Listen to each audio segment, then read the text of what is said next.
And welcome back to another episode of The Conversation. I'm Newberry. I tell The Conversation. We're talking to different candidates and just getting to know their platform and getting to know who they are because we have an important election on November 7th. So we got to get out and vote. We got to know our candidates. I'm joined with a very good friend of mine. We go way back. We met when I was over in the Carpenter administration back in 2015. And she's been a staple in the city, just an all-around, just great person, great family.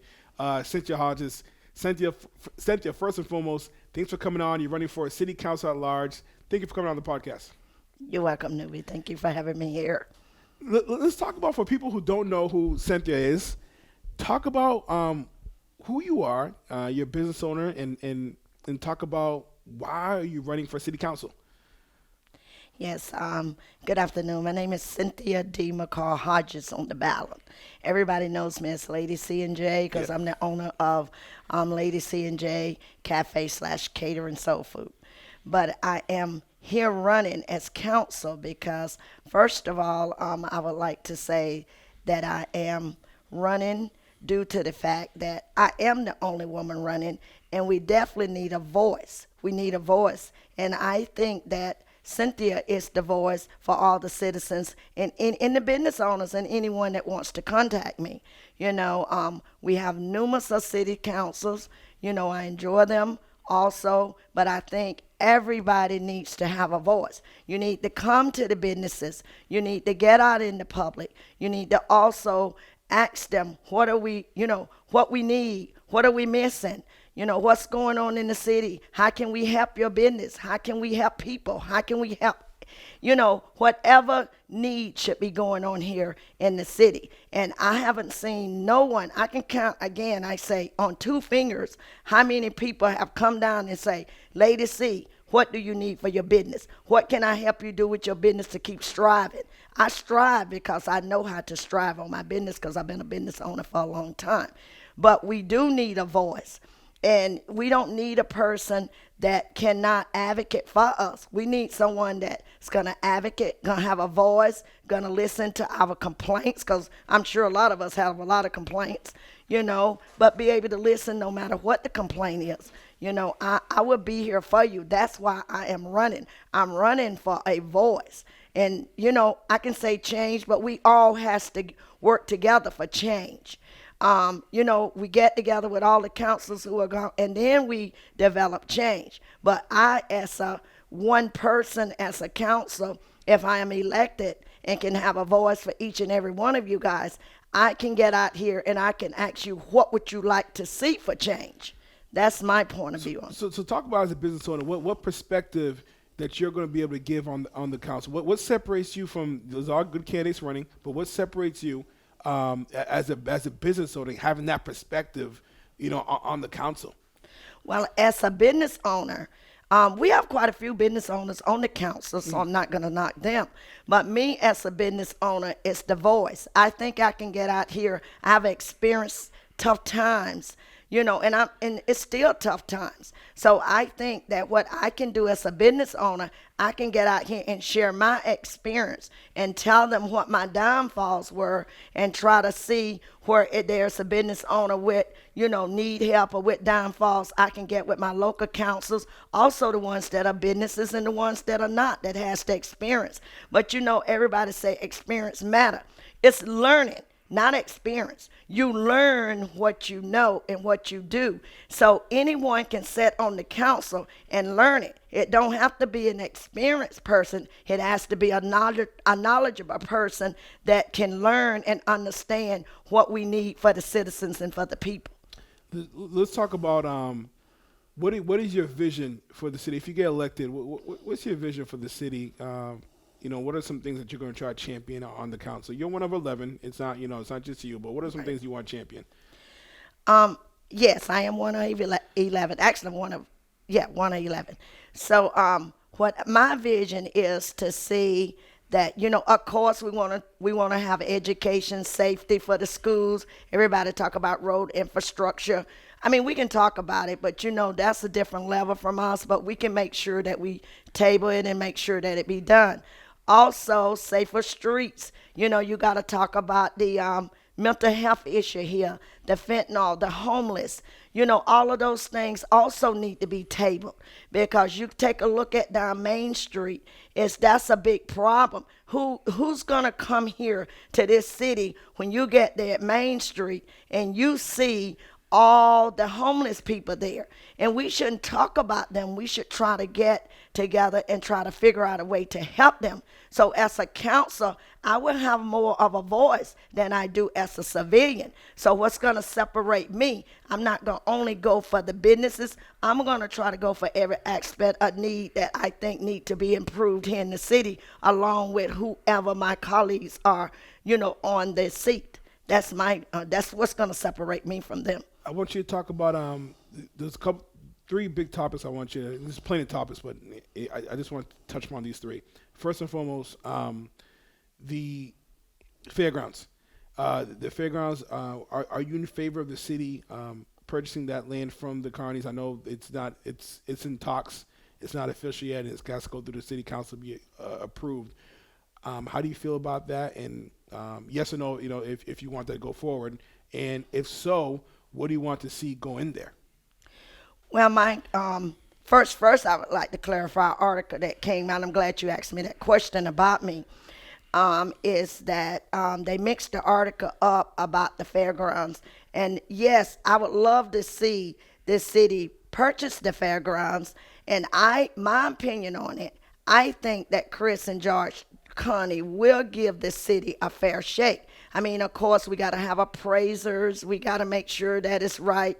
But my opinion on it, I don't think that the Carneys would ever give the city not a fair deal on that. Because if you take a look at it, yeah, you housing the buses right now. But I think the city would get nice developers. They would come in and they would beautify that piece of land.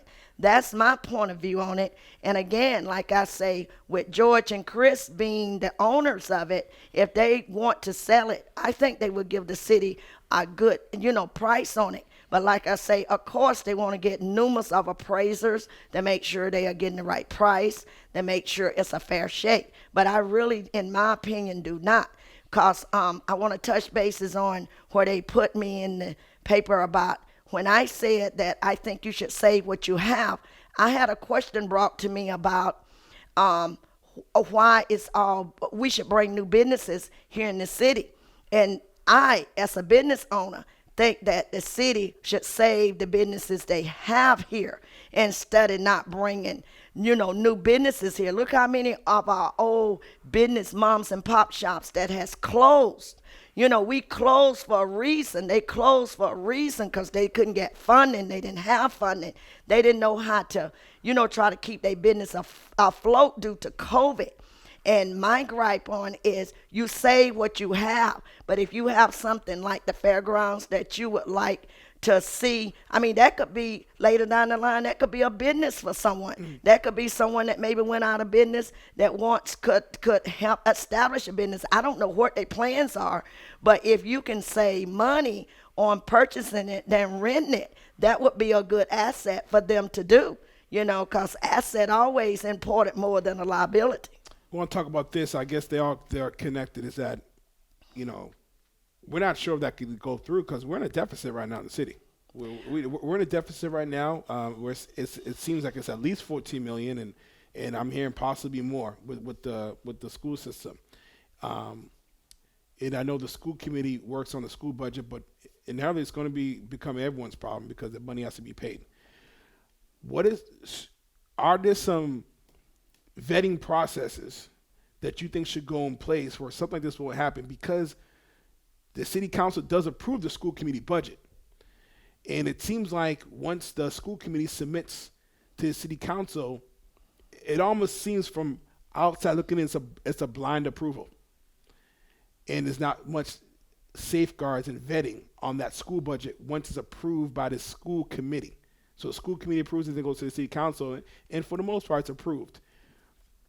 There's a deficit. Should there be another vetting process? Or should we look back, hey, what the hell is going on, and how do we prevent this from happening again? Just want to hear your thoughts on that. Yes, I understand that they say the school is in a $14 million deficit. My thought on that is that why? I mean, you can ask the question, what happened? I don't think it's no one to blame. I think it's accountability. I think something was overlooked, on the situation. If I was on that committee, there's no way that I wouldn't read or try to get what is focused in front of me. But we can't put the blame on no one because, first of all, they keep talking about $14 million. But we first got to wait and see what the audit says at. But my gripe is, I know you're saying, how you going to purchase something and you're already in a $14 million deficit? I'm not saying purchase the fairgrounds right now. I mean, it's been there all this long. I'm sure that they will continue doing what they're doing until a final decision come. But maybe later down the line, they will consider, because they do have to find out where this money is going and what's going on. But I think as council or as a chairperson or whatever, on that committee, I think I would have looked at it a little bit different. I think I would have read exactly everything. And there again, that's where you need a voice. If you don't have a voice, then anything goes. So if I thought, because one particular person say they saw it. So if I seen what was going on, I think I would have had a voice to put it out there before it came down like this. But like I say, you can't really at this point blame at no one because you have a lot of people that's on the committee. So you can't point blame. You just now got to see how can we solve this deficit. Where can we take? Again, the purchase of the fairgrounds, I was told that if they purchase that, you save by purchasing the fairground, by purchasing the buses. So that can kind of, if you saving, money, you can take that money and put it somewhere and maybe that can help you next go around. But you got to make sure that you wait and see that you are saving, the amount of money, more money than you are paying out. Because if you're not saving more than you paying out, then it's useless to purchase or to buy. But like I say, I think with the Carneys, they will give them a good deal. And I think they will also have their best interest on it. I'm not an expert on that, but that's why they have appraisers and, realtors and things that will work that out. But like I say, I think first they need to try to solve the problem with the $14 million deficit. You can only take one step at a time. Absolutely. I think, and listen, this looking at it from an objective perspective, I've seen a lot of finger pointing. And I don't see much accountability. He did it, she did it. That's Right. the school committee's fault, city council's fault, the mayor's fault, the superintendent's fault. Nobody wants to say, you know what? Maybe there's some accountability on all of us, and maybe it's a little bit of my fault too. And I don't think I've heard that accountability yet. I haven't either. From That's anybody. no, I haven't either. No, I'm sorry. So going forward, what are some things that you want to mention about yourself for the voters who don't know on why should you be one of the four city council at large that I didn't mention previously? What do you want people to know about you and why you deserve that chance to be on the council? Again, like I say, I am Cynthia D Hodges. I would like everyone to know that I am a retired MBTA worker. I also am the owner of Lady C&J. But I also, I have knowledge. I attend the Labor Guild School, which is, like the law school. I also has been endorsed by my union, Boston Commerce Union Local 589. I am also a longtime resident here in Brockton. I've been here in Brockton. I've supported Brockton. All my kids went from Whitman School to Brockton High to West. So, and I was a PAC mom. I know the city well. I've been very active in the city. I volunteered in the city. I also, during COVID-19, I donated over 7,500 meals to the fire department, to the police department, to all the hospitals. I even donated one day to the homeless.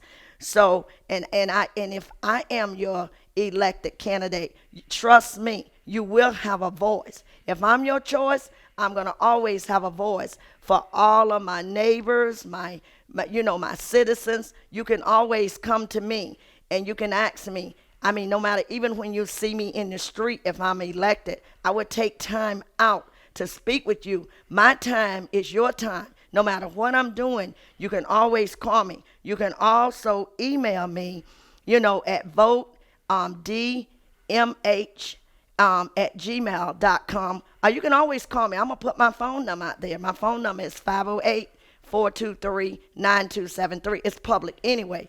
So, but like I said, I am the only woman running on the council. I am the only woman on the council. And again, I don't, I'm Cynthia D Hodges on the council. It's got my whole name. Just like I tell you, it's the longest name on the ballot. You can't miss it. And I am the only woman on the ballot. So I guarantee you, if I can have your support, I humbly ask you for your vote. I will make sure, I don't make promises, but I will make sure that your voice is heard. It's all about the voices. We can't make promises, but we can have your voice heard. Thank you. We appreciate you and wish you the best of luck on November 7th. Thank you so much.